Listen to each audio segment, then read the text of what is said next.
Okay. What is your name? Pam Koritz. Where are you from? Huntington Woods, Michigan. How old were you on September 11th, 2001? Wait, how old was I? I don't know. How old were you? Wait, so how many years ago was that? That was... I was not even one. Okay, so that was what, 14 years ago? About I am 48 right now, so I was roughly... 34? Yeah. Ooh, I was young. I was 34. We're good at math. I was 30. Tell my geometry teacher, please. Where were you on September 11th when we were attacked?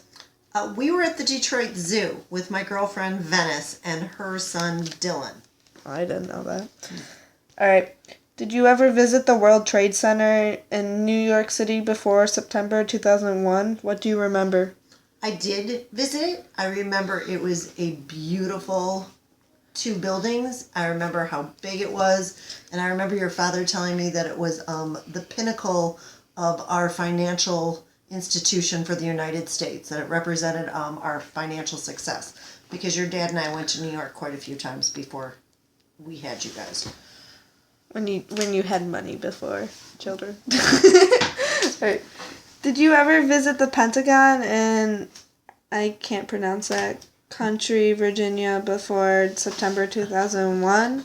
What do you remember? No, I didn't. I remember I went to go visit Auntie Cindy, and I think we may have driven past the Pentagon, but I don't think I ever visited it. But I was always fascinated by it, by movies like Avengers and stuff like that, because they always have like clips of the Pentagon and what that represents as well. All right. How did you find out about the attacks? What were you doing at the time? School, work? Be specific. We were at the zoo. I remember this specifically. And we had cell phones. And I remember we went pretty early in the morning because you guys were still little and I needed to get you home in time for a nap. And there was some news going on early in the morning about the planes. But because you guys were so little and I didn't really watch the news, it was more like Elmo's World was on TV. So I didn't have like on the news because I had TV on to keep you guys entertained. And Venice had little kids, so she was kind of in the same place. And I had heard some talk about it. And we went to the zoo, and by like 10 o'clock, your dad called and said that we needed to come home right now because there was a terrorist attack in New York City, and he would just feel more comfortable if we were home because he didn't know if there was going to be any other attacks. And he didn't like the fact that we were at a national landmark. Well, it's not a national landmark, but we were at the Detroit Zoo, and it made him nervous. So he asked us to come home. And then when I came home, I remember it being all over the news, and I remember watching the footage of the first plane going into the building, and then I remember the second plane going into the building. It was almost surreal. It was almost like those Avenger movies that I had just been talking about. It was so crazy. It didn't seem physically possible. And then I remember when the first tower collapsed, and then I remember the second tower collapsing, and just the whole nation was just frightened and in shock and in awe. And it was just bewildering that so much hatred about the United States could be exhibited because so many people had died. It was terrible. It was one of the scariest things I had ever witnessed. I was glad that your father called me and told me to come home. Initially, I thought he was kind of being ridiculous, but then when I came home and I saw the news, I felt better being in the house. I felt better having you guys in the house too. And we stayed home the rest of the day. Did we already ask it? No, we didn't. What were your first feelings / emotions when you heard about the attacks? At first, I was in disbelief. You know, when your dad had called, it was almost one of those things that you need to see it because it just sounded so ridiculous that they would take an airplane that was loaded with people and crash it into a building. I mean, if you hear that, it just sounds no, nobody would do that. So I was almost in disbelief. But then when I actually saw it, and then they started to release tapes of people that were saying goodbye to their loved ones on the plane, and you realize that in each one of those planes were hundreds of people, and hundreds of people that had families, and they were dads and moms and brothers and sisters and aunts and uncles, and just the ramification, just the loss of all those lives based on hatred. It was heartbreaking. It was a very sad, dark time. It was a very sad, dark time for everybody. Even though it didn't happen to anybody in Michigan, the whole country was just in shock and horror. It's like if you see something so terrible, you can't believe it's actually happening. And then when you think about all those firefighters that went in to try and rescue all those people, and then the building collapsed, and all those firefighters and all those police officers and all those people that were trying to help each other, it was horrible, but yet it was also amazing to see what America is really about. You know, when it got hard, we really did all pull together. It was really beautiful to see that we were taking care of our own. People were sacrificing their lives to help others. What was your most vivid memory of that day? Watching them replaying over and over again.